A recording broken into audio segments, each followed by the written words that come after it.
So let's start, Mr. Tanti, with you on the infrastructure challenge. I think within the infrastructure, my major concern area is the power sector is there. Their area is today is 90% our power sector is driven by the state-owned utility company. There is no privatization is yet taken role. Only generation areas has started the initiatives. Jamshed, if I can turn to you now.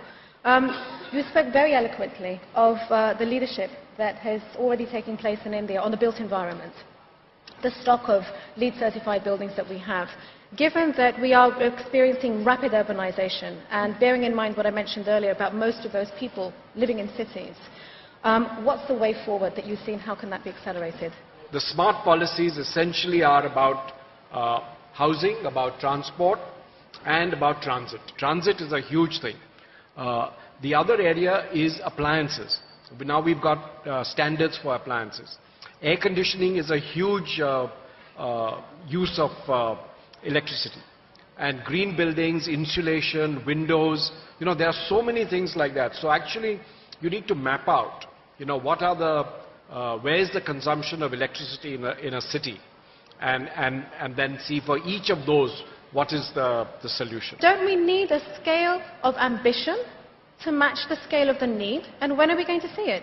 One of the problems of Bombay, and that's come out in the urbanization sessions on Bombay, is that you don't have the isolation of Bombay as an independent city with its own financial system, own governance, etc.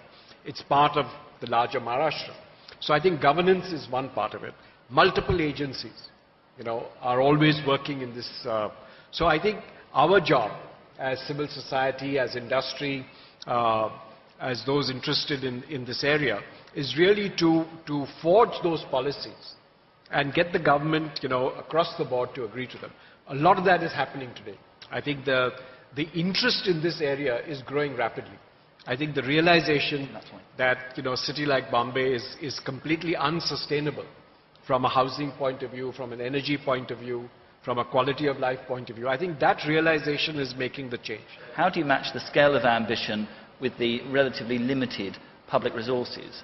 And we think we found the answer, which is the Green Deal, which is a new regulated market which allows households, but also business and commercial buildings as well, to retrofit their buildings, provided those installations meet a golden rule, which is that the costs of financing them must be paid back within 25 years. How can wind and broader renewable energies actually play more than just a bit role in that energy mix? There is a lot of misperception in the industries and market is there. But wind has created a lot of competitive edge. Today, wind is competing the gas energy. In the US, we are selling the $5 of energy from the wind. And in the Brazil is 100 BRL price is there. So compared to the gas, it is a very competitive environment, isn't it? And India has taken a very strong initiatives in there. Even we have a dedicated ministry also to focus on a renewable. And that is the best part is there. What potential do you see still for the industry to contribute actively to India's sustainable but also equitable growth?